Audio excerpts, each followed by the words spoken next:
All right, the crowd is starting to look better. This is good.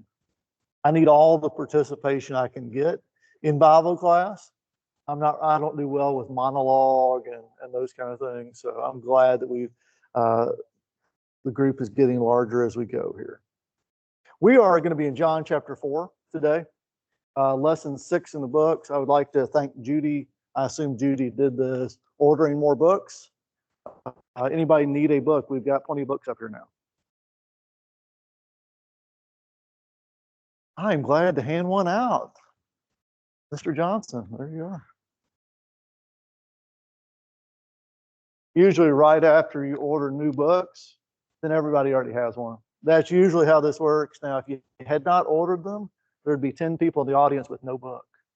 So that always just, I don't know what that law is, but it tends to change.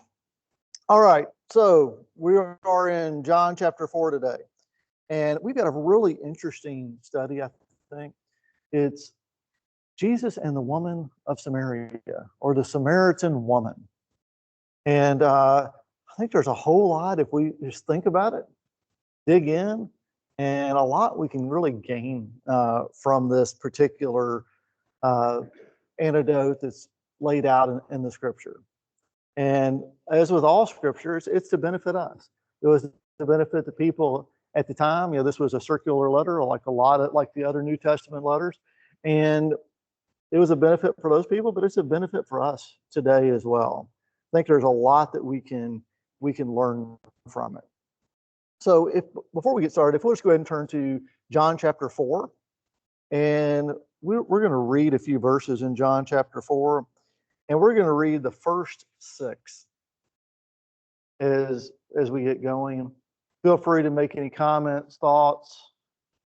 I'm trying to give you a little bit of lead up time. I know on Sunday morning it takes 2 or 3 minutes to get yourself settled in and ready to go. So I'm kind of moving slow on purpose here to get everybody in John chapter 4. All right, let's read the first 6 verses together. Now, when Jesus learned that the Pharisees had heard that Jesus was making and baptizing more disciples than John, although Jesus himself did not baptize, but only his disciples, he left Judea and departed again for Galilee. And he had to pass through Samaria. So he came to a town of Samaria called Sychar, near the field that Jacob had given to his son Joseph. Jacob's well was there. So Jesus, wearied as he was from his journey, was sitting beside the well. It was about the 6th hour. Okay, so if you were a typical Jew and you were passing from Judea to Galilee, would you have chosen to cut through Samaria?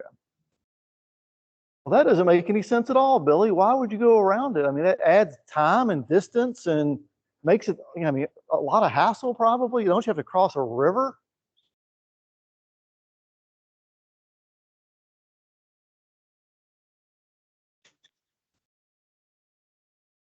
Okay. All right. So there's a rationale. So you don't really like those people, Billy. That's why you wouldn't have passed through there. Okay. What about everybody? I mean, is that the right answer? If you were all Jews in the first century, would you have done the same thing Billy did here?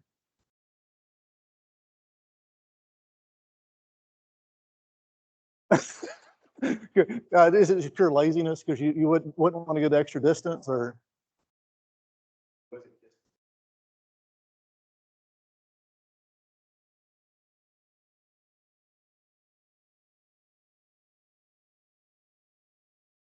I would say. You think it was a bad neighborhood? Is that what you're trying to say?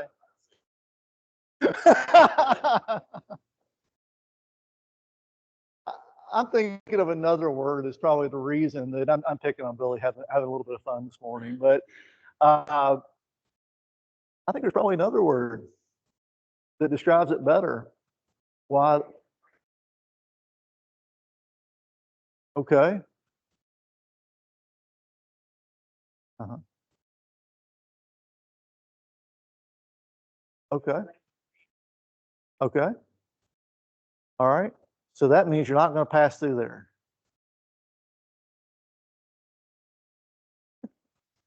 Okay. let's step back a little bit, having that conversation. So you go back, and were the Jews in tune with history? The Jews were all about history.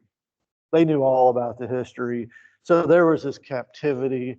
You had the Assyrians coming over and taking over the northern kingdom. You had the Babylonians taking over the southern kingdom. And the Assyrians, when they came in, they removed certain people from that area, from the northern kingdom. Did they pick the worst of the worst and the lowest IQs and all that and move them? Or did they leave in place the really smart people?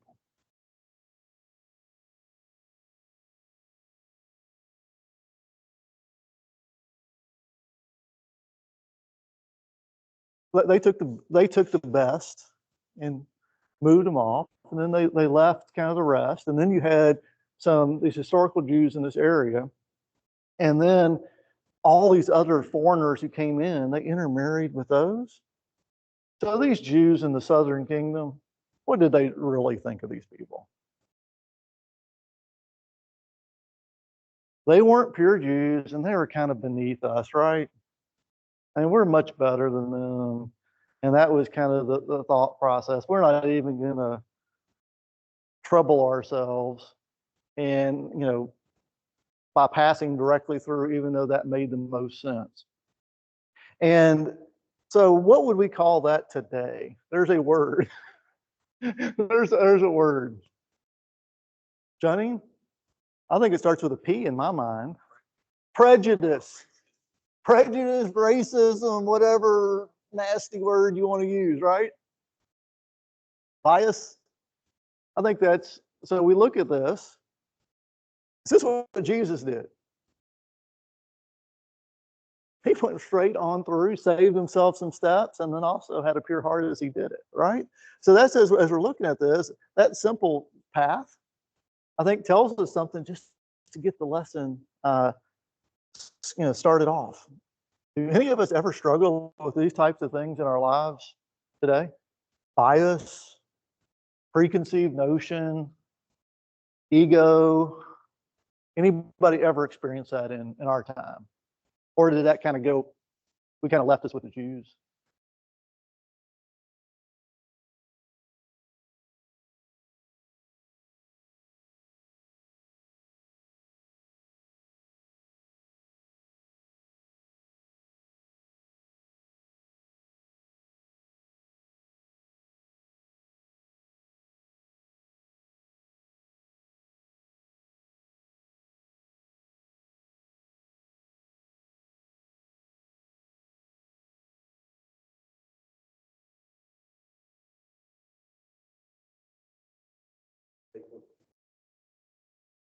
Maybe.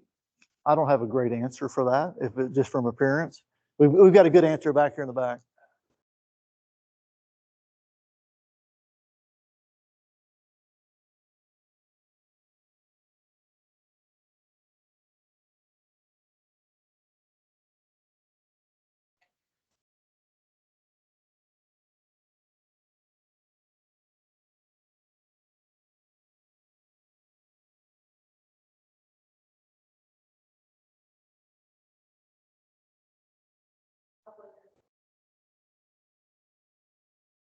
It was definitely the viewpoint there that one was pure and one wasn't. Whether that was truly the case or not, uh, I kind of see your point, uh, but that was the perception. So I think we find that interesting. Or sometimes, why are there stereotypes and why are there biases? Sometimes, is it because sometimes there's a tendency that there may be some truth into that? What was the religion of the Samaritans?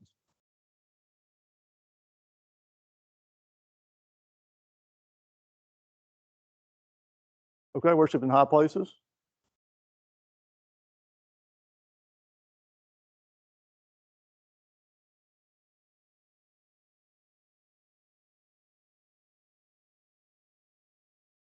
Mm-hmm.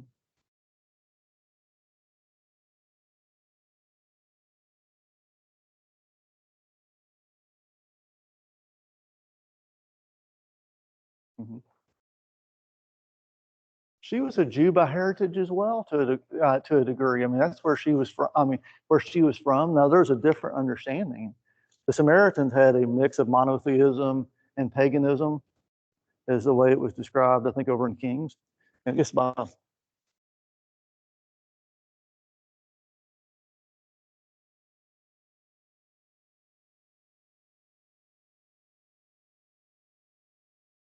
Mhm, mhm,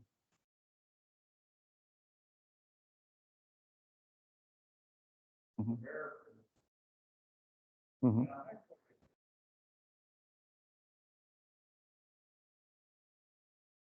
mhm.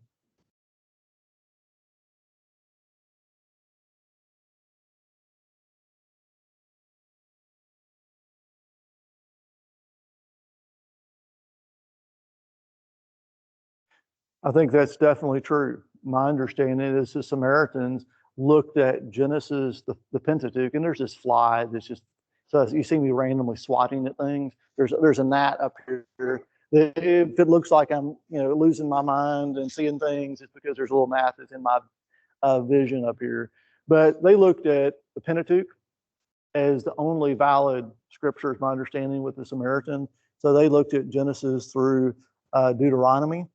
And with that, they drew this conclusion that, as you mentioned, Mount Gerizim was where you were supposed to worship, as opposed to Jerusalem, which came into play after Deuteronomy. So I think that that's what we're looking at here to a degree.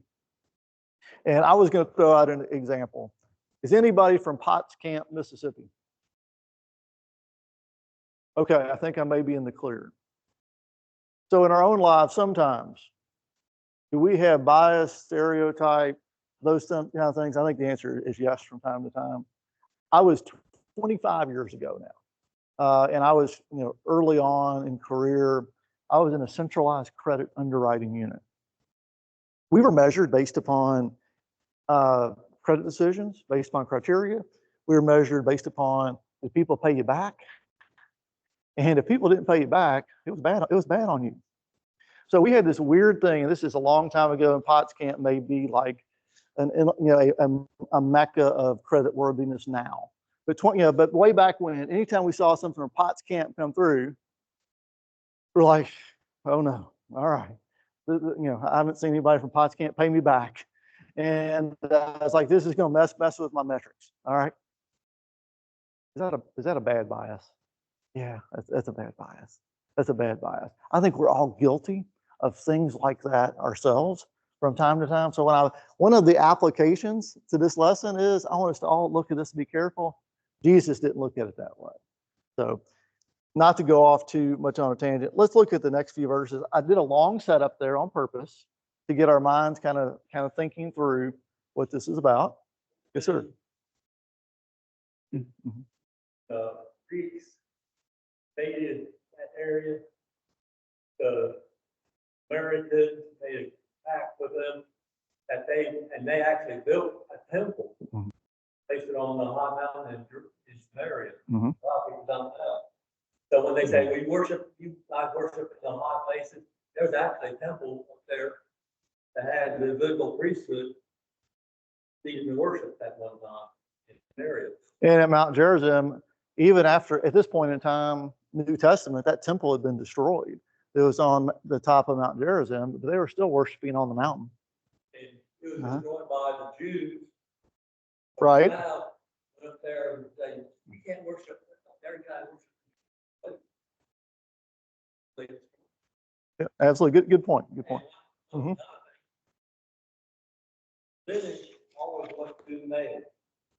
And when they brought foreigners into Samaria, can't remember which country it was, they brought the males, and male in forming two lineages that made the lineage unclean because part of them was bred from the male, which made the lineage unclean. Yeah, so that therein started creating the problem here. Let's look at verses 7 through 15. Would someone like to read verse 7 through 15 for me? We have a volunteer that's excited, that woke up early and is already really awake and wants to read verses 7 through 15. Thank you, Judy.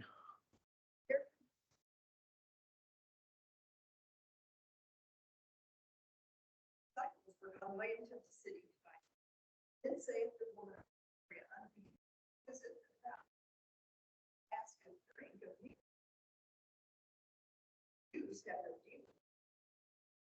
Jesus answered and said unto her, was the gift of God, and who it is that saith to thee, give me to drink, thou wouldest ask of me. The woman saith unto him, Sir, thou hast nothing to drink, and the well is deep. Then hast thou that living water.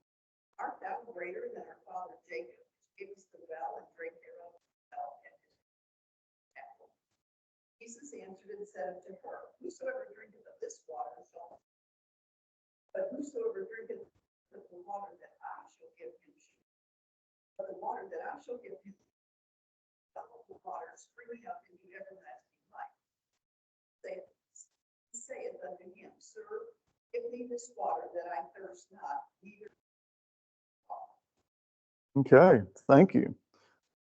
Our lesson book, I think, does a really good job of laying all of this out, laying out the thought process. So I encourage you not only to read the text, but also read the lesson book. I felt like particularly with this lesson, it did a really nice job of laying these things out and dropping some pearls on us. So I do think that sometimes the book gets a little bit academic, but I think, that can be good for us as well. So we've got this woman from Samaria who came to draw water, and we see in the verse above that it was about the 6th hour. What was about the 6th hour for the Jews? All right, I knew somebody would show me how smart they are. Okay, so that's right, that's noon. Oh, well, you got to sit by the smart kid in class, right? All right, so it was about noon. I don't know if there's any significance, and I think there's a note somewhere I read, it may have been in the lesson book, is the fact that this woman was coming out at noon. And from a customary perspective, I think that a lot of times they came out in the morning. Why would you come out in the morning as opposed to at noon? It's cooler, right? That's not hard to figure out. It's cooler. And so there's some thought to why she chose to come out at this time is maybe she didn't want to hang out and talk to the other women. Well, you nodded.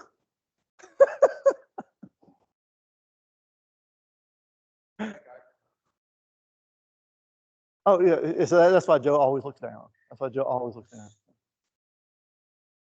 So you've got the 6th hour. So I don't know if she didn't want to talk to other women. We start to learn that, she's got some other things that Jesus uncovers throughout this conversation as well that could be part of the reason for that. But Jesus asked the Samaritan woman for a drink of water. Why is that unusual? Why is that unusual? Is anybody having trouble hearing? If so, I'll go turn the microphone up in the back.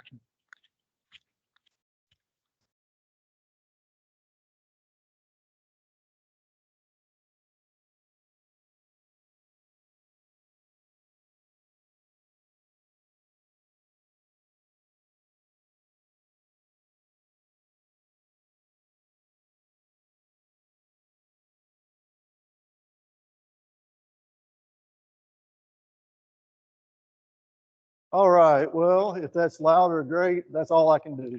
So, Samaritan, yeah. Yeah, she's a Samaritan and she's a woman, right?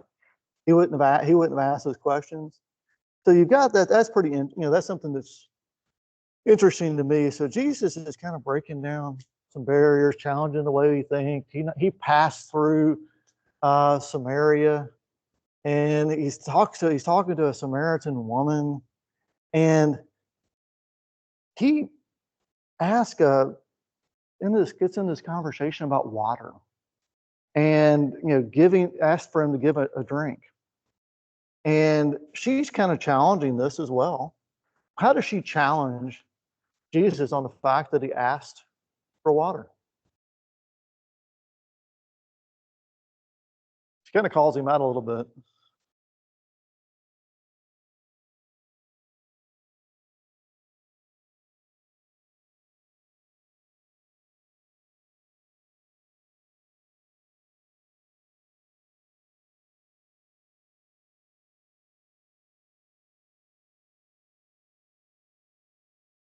You're asking not only a Samaritan, you're asking a woman, and by the way, you didn't even bring anything to draw water with.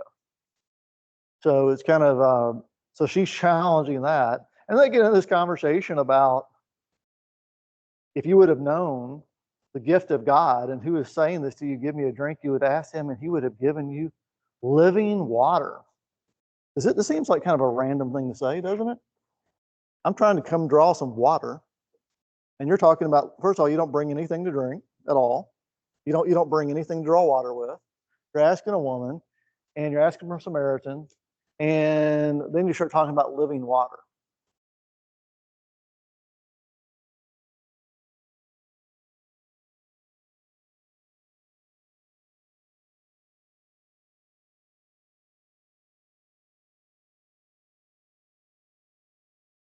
Mhm.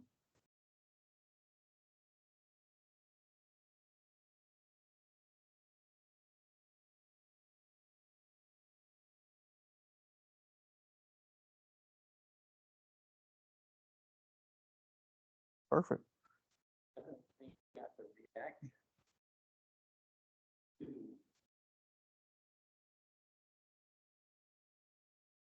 he can't like understand. They just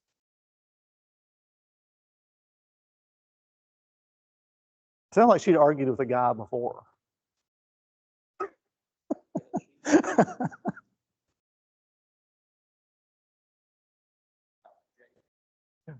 Then she leads into about the well, right? Uh-huh. Right. So he started talking about this living water, and he piqued her interest.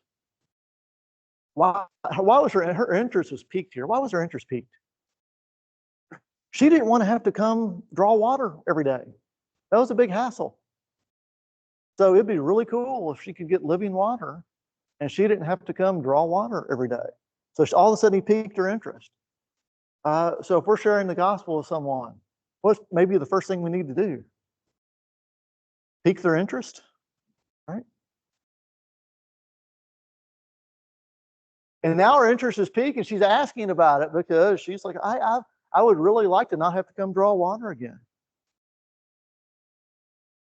Right. True. Mm-hmm.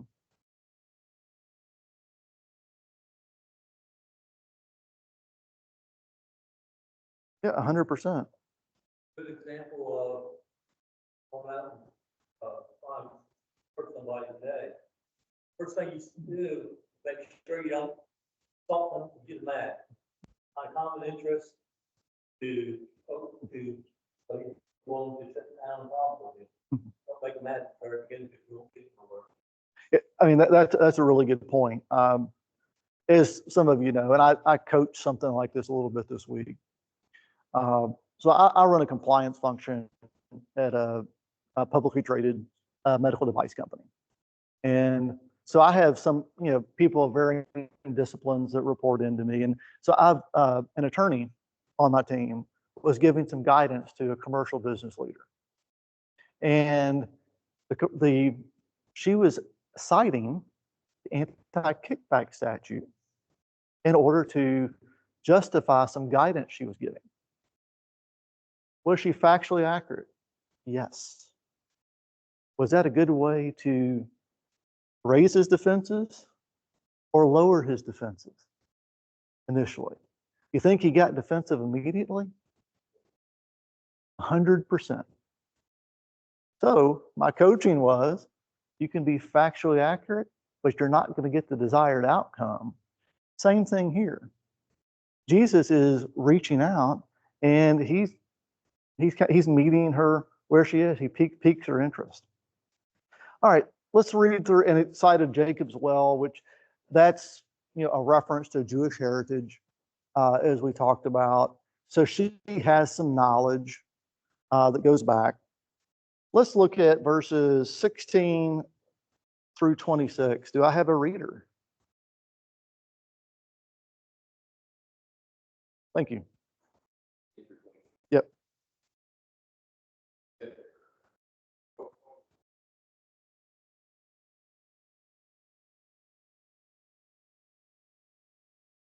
Yes, well said. I have no husband. But if I have a husband, whom you now have, that, and that before. Woman said to him, Sir, I perceive, Father, our fathers worshipped on this mountain. You say that Jerusalem is the place for worship. Jesus said to her, Woman, believe me, hour is coming. You neither this mountain nor in Jerusalem. You worship what you do not know. You know what we worship, for salvation is of the Jews. But the hour is coming, and now is. The true worshippers worship the Father. The Father is seeking such to worship him. God is spirit, and those who worship him must worship spirit and truth. The woman said to him, I know that Messiah is coming, called Christ. When he comes, he will tell us all things. Jesus said to her, I who speak to you. Wow. Wow. You are talking to the Messiah. Was he hiding who he was? He wasn't hiding who he was. So Jesus has this conversation about her husband.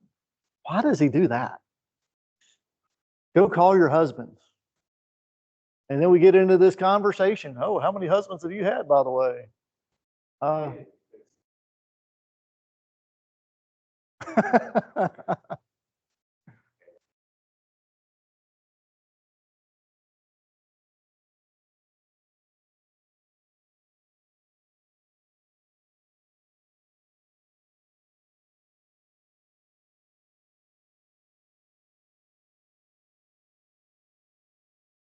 Okay.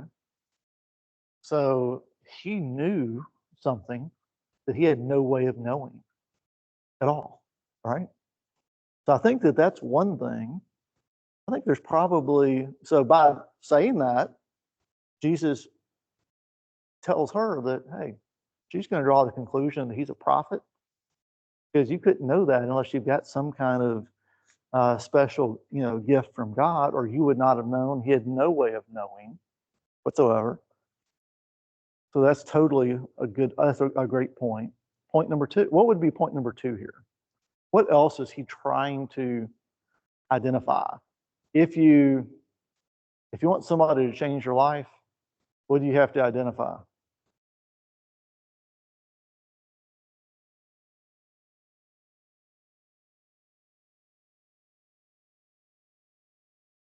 Look, right. They weren't lying to each other, right? So why did he bring this up about her marriages and the guy you're living with now? You've been married 5 times, and the guy you're living with now isn't your husband. Why is she choosing to bring this up?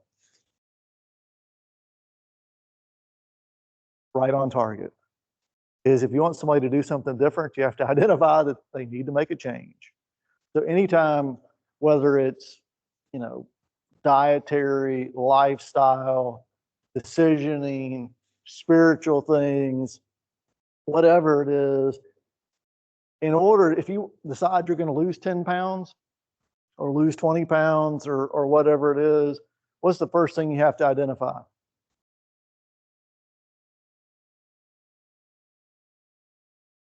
You have to identify, hey, I'm this amount overweight.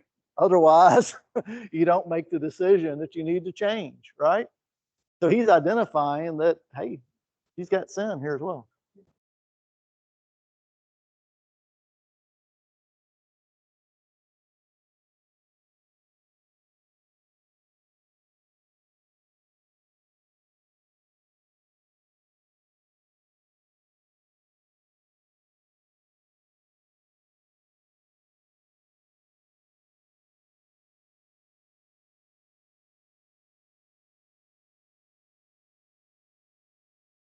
He's somebody worth listening to.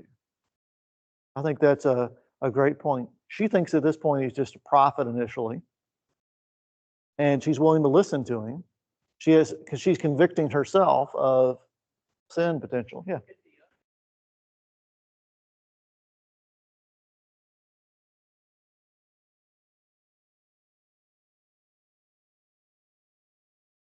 How many people in our lives have ever actually listened to us, period?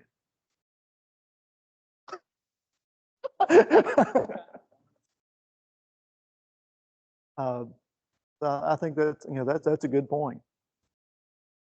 How many of us ever sit back and really listen?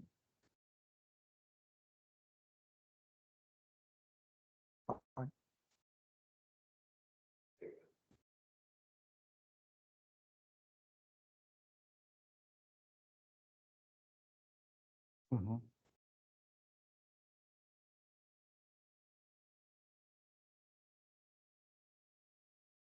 Picture Nancy. Mm-hmm.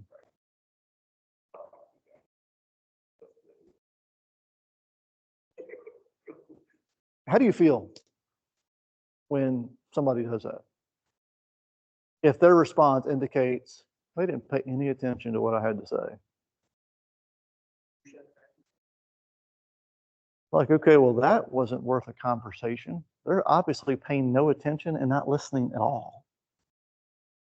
They're interested in talking and having you hear them.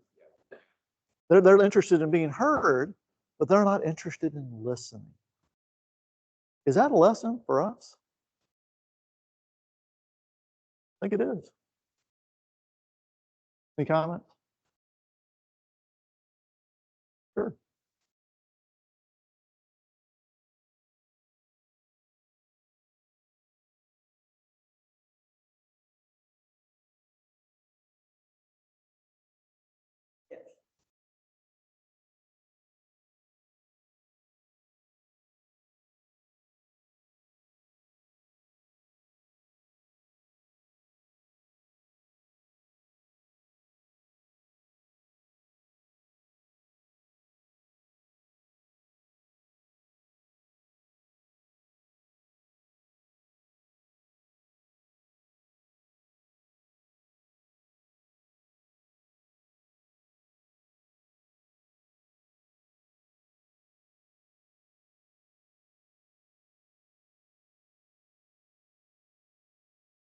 Mm-hmm.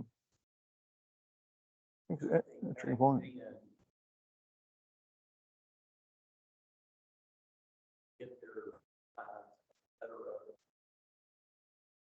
Divorce. Yeah.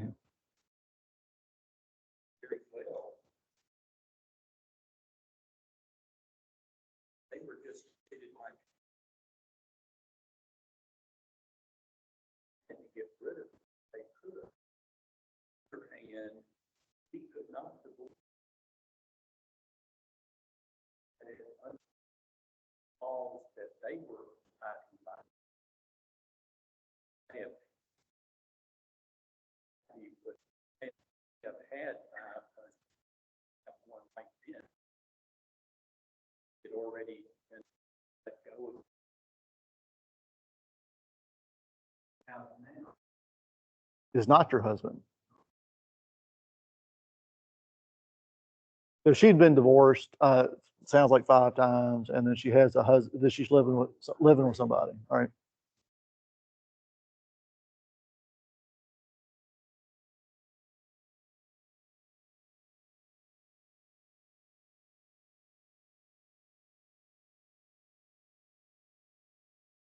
Mhm.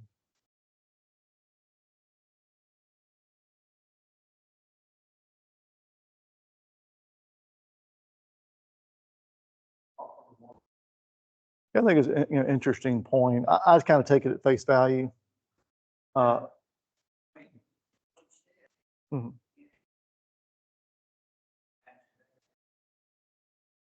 It ended up being truthful, whether that was her intention or not. Also, in these verses, they bring out the point that Jesus instructs: was it should the Samaritans been worshiping on Mount Gerizim? No. But he points out salvations of the Jews and that Jerusalem was the accurate thing there. I want to go ahead and move on so we don't get lost in this, but really quick. Yeah. He was her, Mhm. she was a woman, Mhm. she was listening, following Mhm. her. And Jesus knew her reputation, Mhm. having many husbands. She was she was shacking up with somewhere right now. And Jesus still reached out and witnessed to her. Mhm. The reason why I'm bringing it up is, if someone that had that reputation walked into the church building, Mhm. how many people walk up there and talk to her, time Mhm. with her Christ? Yeah, I Are mean, we gonna follow Christ's example? yeah, I think that's very true, and I think as a group in general, Christians in general, I think we're a lot more welcoming than we used to be, than probably years ago, and thoughtful on that. But good point, Barry. So,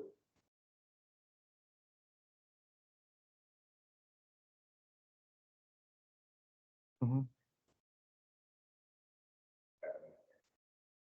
are just like,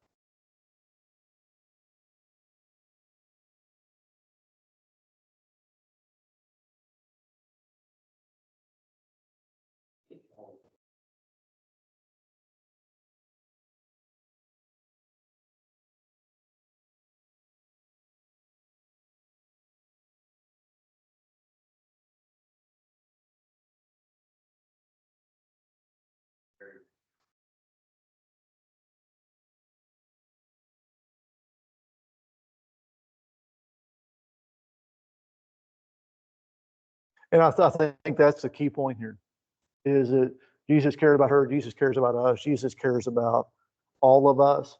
And he was physically tired. Jesus, to the point you made, he was physically tired just because he was in human form. He experienced the same things that we experience. Uh, so I think all that is true, and the hour is coming that you worship in spirit and in truth, and that's something that's identified and talks about. You've got the coming of the church. Jesus is going to die for everyone, not just the Jews, not just the Samaritans. He's going to die for everyone.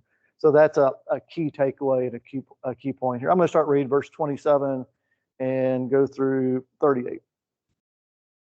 Just then his disciples came back. They marveled that he was talking with a woman, but no one said, "What do you seek?" or why are you talking with her?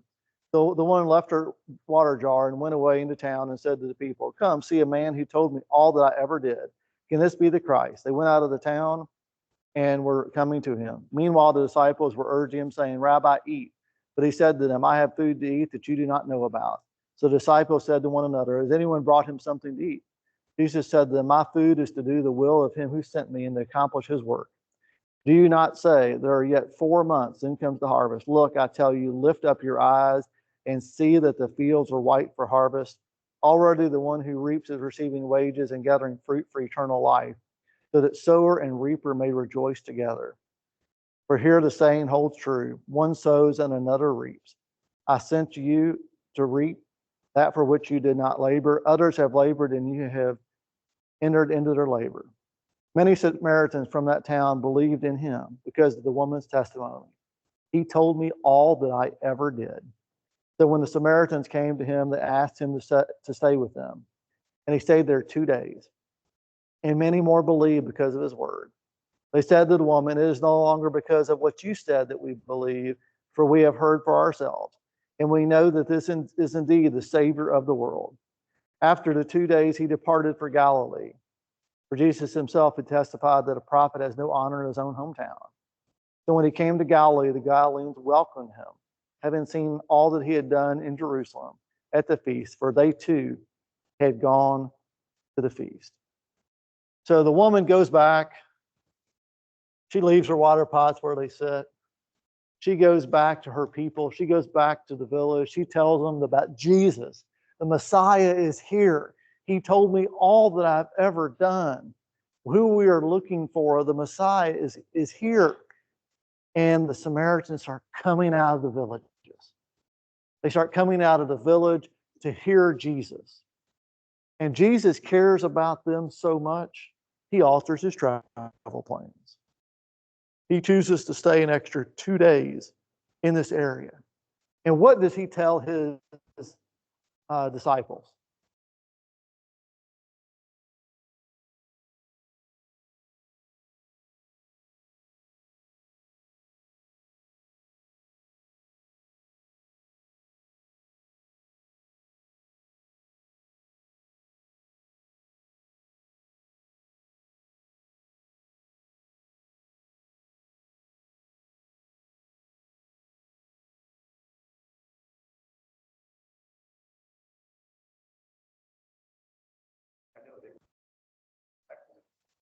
They're figuring it out.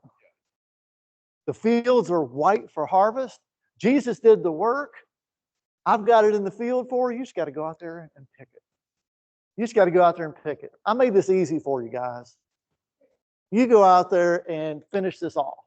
Okay? And it's Samaritans, by the way. This is who's coming to Christ. This is Samaritans, by the way. And you know what? They're part of God's kingdom. They're going to be part of God's kingdom too. The message of the gospel is for them too. So take that, chew on it a little bit, and get on board, right? That was the message. Get on board. Fields are white for harvest. So I will leave it there this morning. Looks like class is coming in. But enjoy the class, and thank you for your comments.